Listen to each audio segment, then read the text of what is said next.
ধরো আমি এখন আছি পাবনার একটি কবরস্থানে। দেখুন এখানে শত শত কবর, মানুষের নাম ফলক লাগানো কবর রয়েছে। তো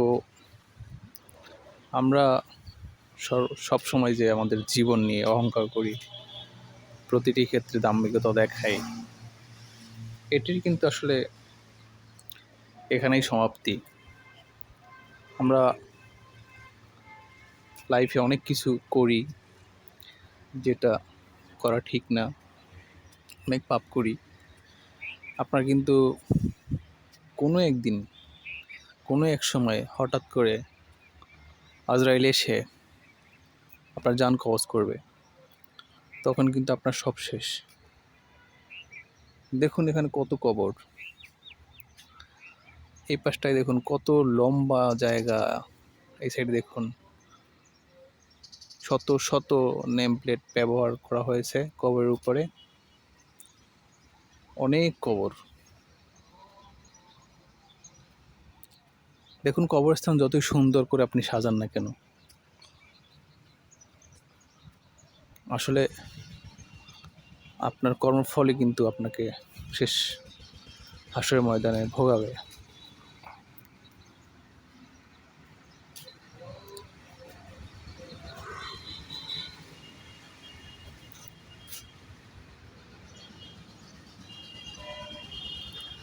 আমরা একটি কবর যদি দেখি, দেখুন এখানে আছে নূর মোহাম্মদ, পিতা মৃত করিম প্রামাণিক, মৃত্যু 30 তারিখ 1 মাস 2025 সালে।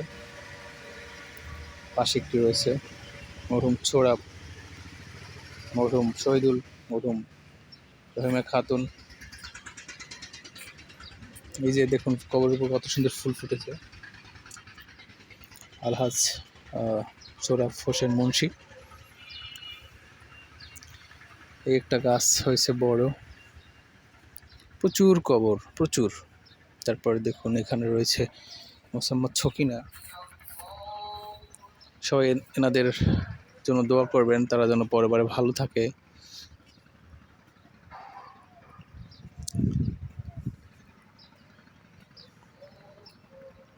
প্রচুর কবর, আল্লাহ আমাদের মাফ করুক, সবাই পরে ভালো থাকি, পাপ পুণ্য থেকে দূরে থাকি।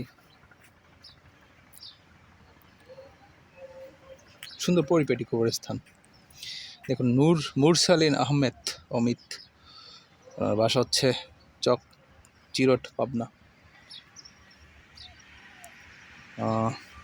সুন্দর ফুল গাছ, ফুল ফুটেছে একদম পরিষ্কার পরিচ্ছন্ন। এখানে একটি রয়েছে মরহুমা আলহাজ হামিদা বেগম, স্বামী আলহাজ মোকছেদ আলী। 23 আগস্ট 2019 সালে উনি মৃত্যুবরণ করেন। চক পৈলানপুর উত্তরপাড়া ময়নামতিতে ওনার বাসা, পাবনাতে জেলা। একটি আছে নাম ফলক প্রায় ঝাপসা, আলহাজ আজহার আলী। দোয়া করবেন সবাই ওনাদের জন্য। পাশে রয়েছে মসজিদ, মডেল মসজিদ, এখানে আসলে নামাজ পড়লাম আমরা। এখানে দেখুন মরহুম শহীদুল ইসলাম, শহীদুল্লাহ, দোয়া করবেন এদের জন্য।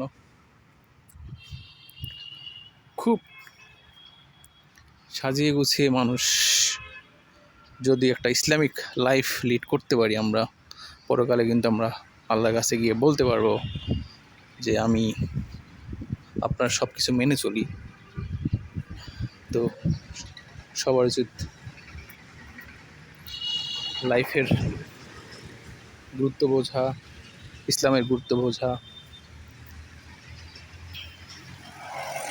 বিশাল কবরস্থান,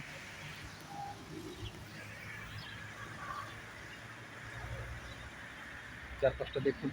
এই পাশে ঘুরি আমি একটু দেখাই যদি।